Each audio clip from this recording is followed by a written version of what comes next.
Why don't you go back to your parents' house after your surgery and discharge? My husband coldly declared, just a day before my breast cancer surgery. What do you mean? I can't see you as a woman anymore. I want us to separate. He dealt another blow while I was still trying to process his words. As everything went dark before my eyes, my mind went blank. However, he didn't yet realize that he would be the one to lose everything. I'm Muriel, a 28-year-old housewife. I've been married for 3 years. My husband Pete is 34. He works as a sales representative at a major trading company and is considered a promising employee. I used to work at the same company. I had always loved mathematics since childhood and majored in it through graduate school, but I couldn't secure a research position. When I started job hunting, feeling the barriers of being a woman in research, I chose to join a trading company instead. That's where I met Pete, who would later become my husband. Feel free to ask me anything. Pete cheerfully called out to me when I was assigned to his department. I hate to brag, but I had been a finalist in a college beauty pageant and was quite tall, so I stood out among the new employees. Thank you so much. I responded with a bright smile. Throughout my student years, many men had shown interest in me, but they only saw my appearance and never really listened to what I had to say. I had gotten used to brushing them off with a polite smile. But Pete seemed different. Perhaps I had been naive, having spent most of my time in university research labs, discussing with like-minded peers. Despite my flashy appearance, I was surprisingly shy and reserved. Muriel, are you seeing anyone? When Pete asked me this, I replied with a shy laugh, no, I'm not.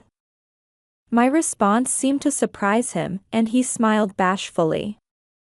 Would you like to go out with me? When he asked me directly, I nodded sincerely. I had never been asked out so earnestly before. That's how my relationship with Pete began. Pete always took me to lovely places and restaurants. Everything was a new experience for me, having rarely ventured beyond the university campus. After a year, he presented me with a ring during my birthday dinner. Let's get married. When he said those words, I felt like I was floating on air, thinking that movie-like moments really do happen. I accepted his proposal with a nod. And I'd like you to quit your job and wait for me at home. Would that be okay? Pete continued. Is that a condition? That's fine with me, I answered. I didn't particularly have anything I wanted to do at the company anyway, and I thought that as a housewife, I could read books in between household chores. Later, we went to meet each other's parents. My parents were overjoyed. No wonder their daughter, who had always dressed plainly and conducted unclear research at university, was introducing her future husband. My family was what you'd call wealthy, owning numerous properties and buildings, with my parents living off the rental income. With no need to work for living expenses, they ran a cafe as a hobby next to our house. When they heard about our marriage, they offered to build us a house on some land a little distance from the family home. They said it would be their gift, so we wouldn't need to pay anything. The only condition was that since I was an only child, they wanted Pete to take my family name. Pete was surprised to learn that my family was wealthy, and even more surprised by my parents' offer to provide us with a new house. Understandable, considering his colleagues had to work while carrying housing loans, yet he would get a house without paying a single dollar. Several months later, after our wedding ceremony and honeymoon, we began our life in our new home. As my husband wished, I quit my job and became a full-time housewife. I was naive to think that being a housewife meant having plenty of leisure time. I would wake up early to prepare breakfast, see my husband off, do the dishes, handle laundry while cleaning the yard, and by then it would already be noon. After a quick lunch, I'd start cleaning the house. Living in a detached house is tough. I was exhausted. Just when I'd catch my breath, it would be time to prepare dinner. There was no time to read books. Sometimes I was too tired and forgot to prepare dinner.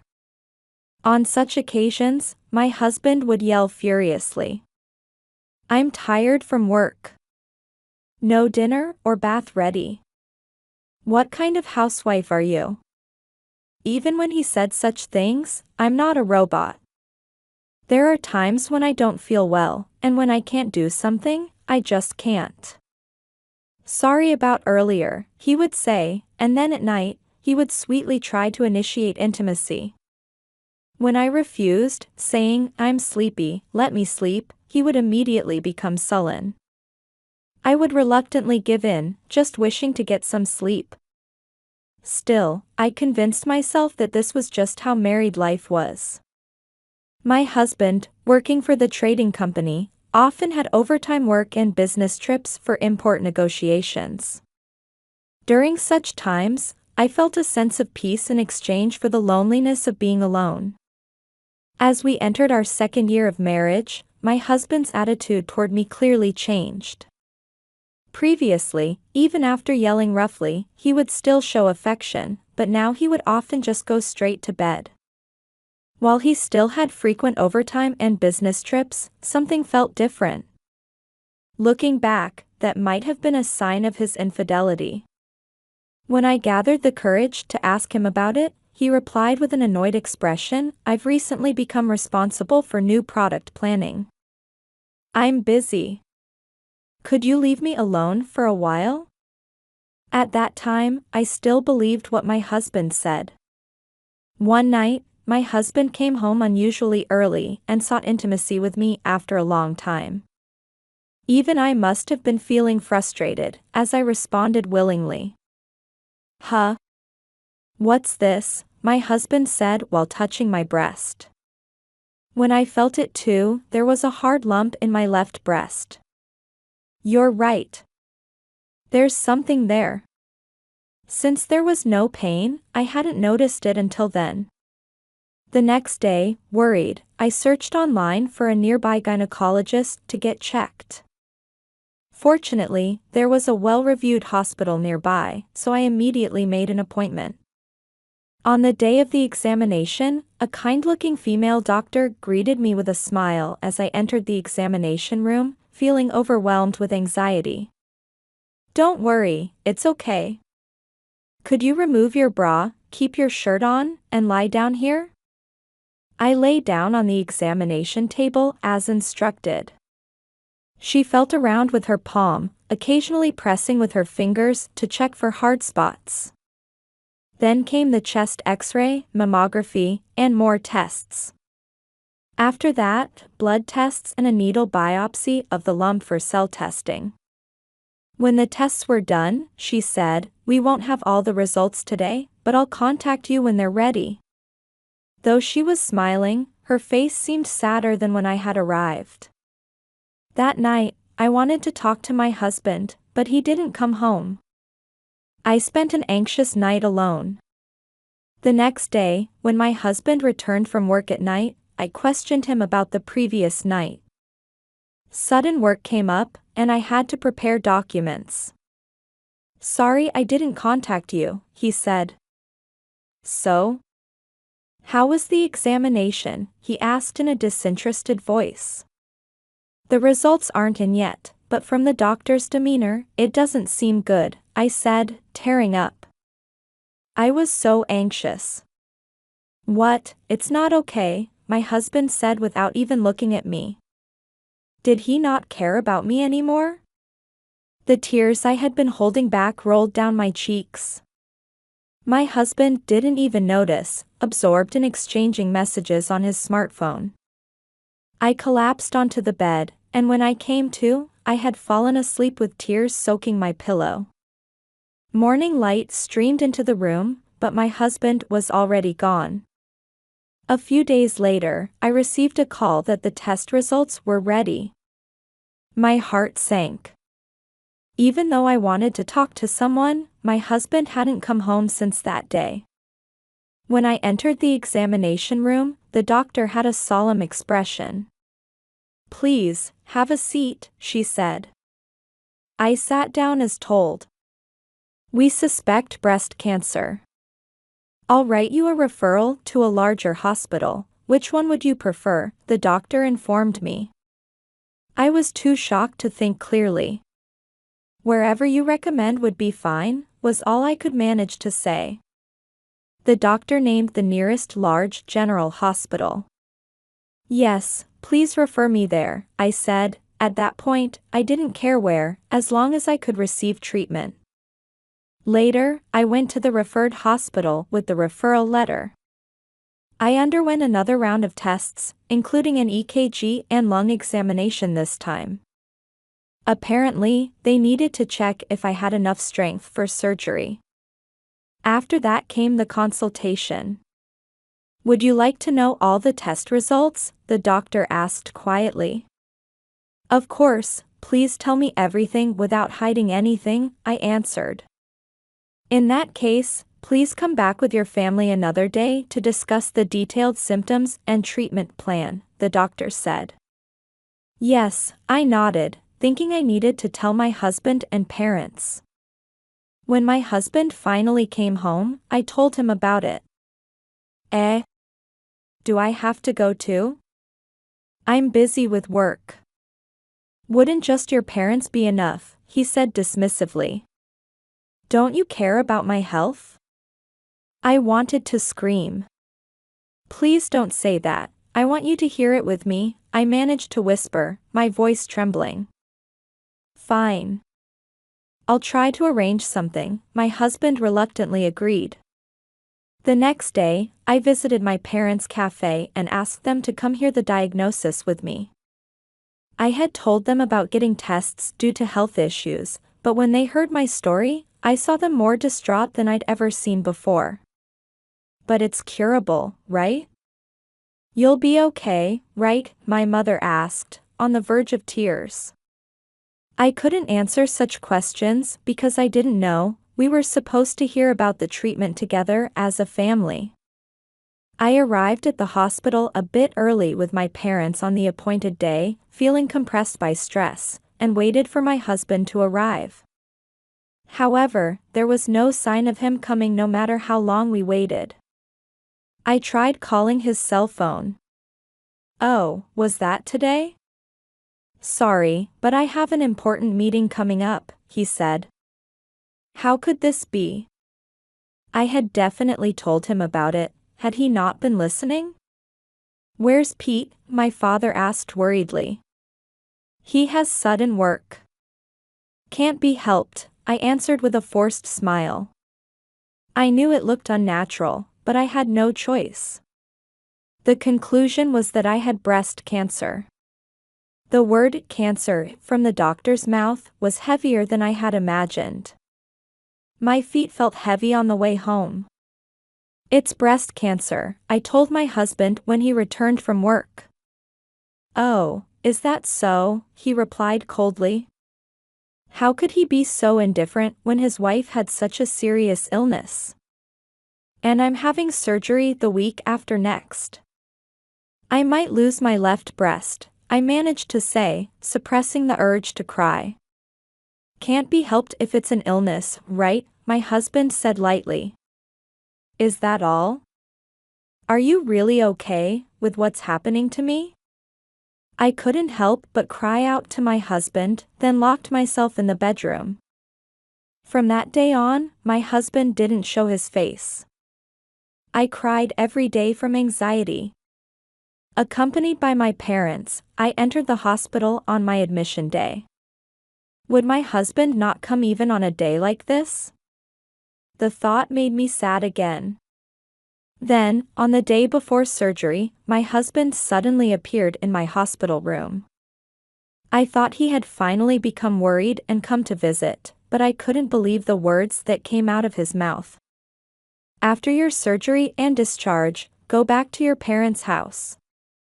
You might lose your left breast, right? I don't want a woman like that. What a cruel man. Aren't couples supposed to support each other at times like this? I cried out, but my husband left the room without saying anything.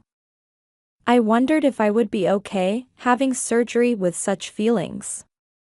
However, strangely, strength welled up inside me. I won't let my husband have his way. I'll beat this illness no matter what. That's how I felt. On the morning of the surgery, I told my parents about what my husband had said the previous day. Pete said that? Break up with such a man, my father said, showing his anger. That's right, Muriel. I never thought he would say such cruel things, let alone not be by your side when you're going through such a difficult time. My mother couldn't contain her anger towards my husband either. Yes, but right now, I want you to pray for my surgery's success. I won't give up, I said as I headed to the operating room. After the surgery, I woke up in the intensive care unit. I would be connected to monitors for one night until the anesthesia wore off completely and my condition stabilized. Fortunately, the cancer hadn't spread as much as they thought, and they didn't need to remove my entire left breast. I felt a bit relieved. The doctor said if my wound healed well, I could be discharged in about 2 weeks for home recovery.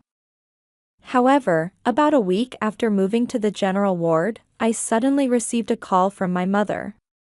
She said my father had collapsed and been taken by ambulance. It was a heart attack, and it was too late by the time they reached the hospital. Just when my surgery had gone well and I was looking at discharge, I never imagined such misfortune would befall my father. Since I was hospitalized and couldn't do anything, my mother and relatives somehow managed the funeral. Even at a time like this, my husband couldn't be reached. When I contacted his company, they said he was on a business trip abroad and wouldn't be back for a while. I asked them to please have him contact me since my father had passed away. I felt frustrated that I couldn't do anything when my father, who had worried so much about me, had died. After discharge, I returned to my parents' home. Not because my husband had told me to, but because I needed to discuss the inheritance matters with my mother. In the midst of this, I received a phone call from my husband. Congratulations on your discharge. I heard your father passed away? My condolences. By the way, I have something to discuss, could you come to the house? Despite his father-in-law's death, my husband's tone was cheerful, as if he had been waiting for this. All right, how about this Sunday? I spoke as calmly as I could. Okay. I'll be waiting, my husband replied and hung up. Mom, whose name is on the deed for our house and land? I asked my mother. They should be in your father's name, including the house ownership. Why, my mother answered. Can you get those documents ready by Sunday? I asked. Get them ready? All the documents for your father's real estate are right here, my mother said while laying out the papers on the table. That Sunday, I headed to meet my husband, carrying completed divorce papers and all the documents related to our house, having already decided on divorce in my heart. My husband was waiting at home with a young woman. Though she wore somewhat flashy makeup, her face still had traces of youth. I was angry that my husband had chosen such a woman over me. Come on in. Well, I suppose it's still your house too. My husband said with a shameless grin.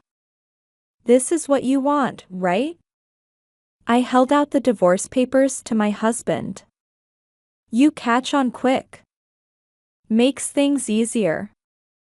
My husband filled out the divorce papers without hesitation and returned them to me. The woman sat silently beside my husband, watching us. It's perfect timing that your father died. Now this house is mine, my husband said with a pleased expression. Huh? What are you talking about? I deliberately said in an exaggerated tone. Laying out the documents on the living room table, I continued, where is your name on any of this? This house belonged to my father. What are you misunderstanding? I raised my voice as if dumbfounded. This house was given to us by your father, and when I decided to take your family name, doesn't that make me your father's heir? My husband said with a serious face. If he really thought that, it was absurd. Did you enter into adoption with my father? No, right? Do you even have ownership rights to this house? Do you remember signing any documents? The heirs to my father's estate are my mother and me. You have no inheritance rights. I stated firmly. You're just my spouse, nothing more, nothing less. You have nothing to do with my father's inheritance. At this, my husband stammered, what? But then how? Suddenly becoming flustered. Hey. This isn't what you said.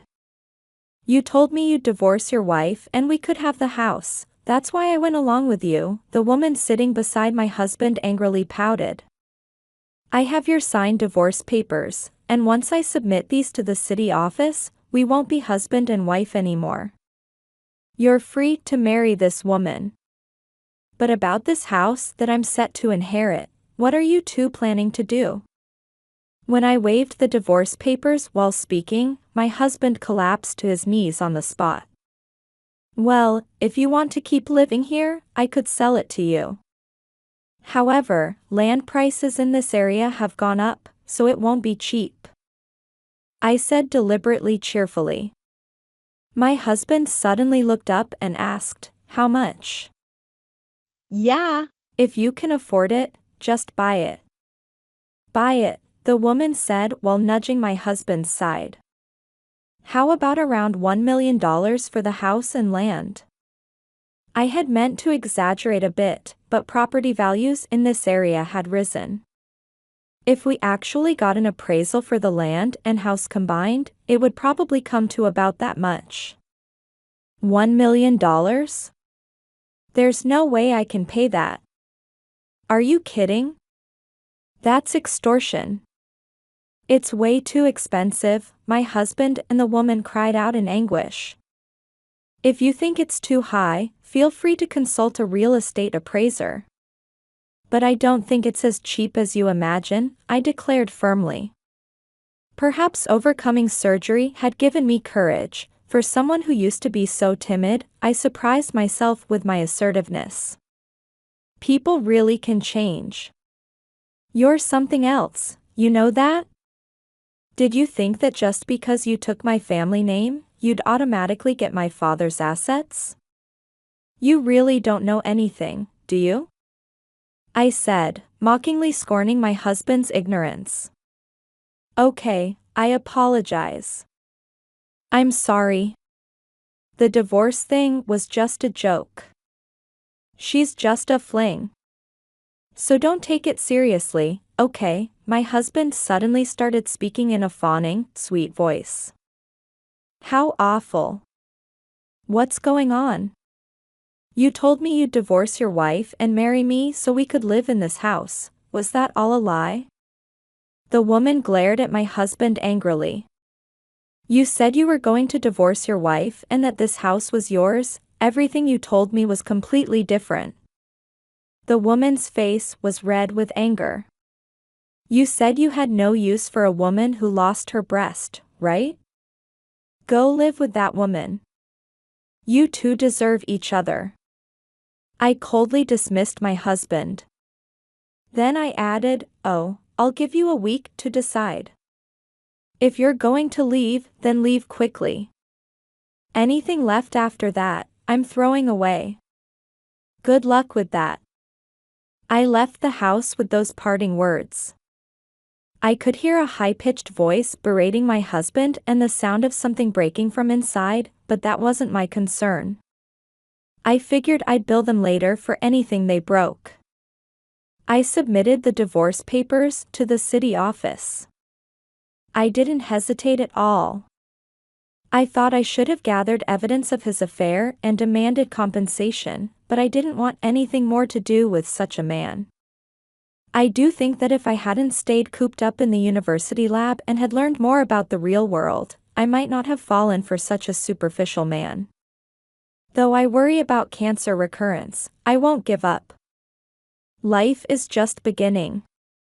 I heard from a former colleague that the woman my ex-husband was with turned out to be his junior at the company. Apparently, they became intimate while working overtime and traveling together on the same product planning team.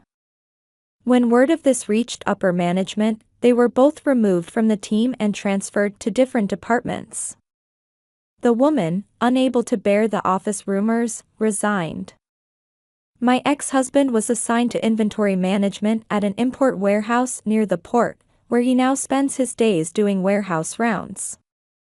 While he technically got a promotion in title, it was effectively a demotion. The company probably just wanted to get rid of him. What a miserable end for someone who had been considered promising. I inherited my father's estate, splitting it with my mother. Because property values had risen so much, we couldn't afford all the inheritance taxes and had to pay about half of the land assets in kind. The remaining rental income and cafe earnings should be enough to cover my mother's living expenses. I took over the house where I had lived with my ex-husband and opened a tutoring school there. There are many children who struggle with math, which I loved. I decided to accept students from elementary through high school, hoping to share the joy of mathematics with them. I'll be happy if even a few children discover how fun math can be. I've also started working on the thesis I left unfinished in graduate school. Someday, when things settle down, I'd like to return to graduate school and resume my research.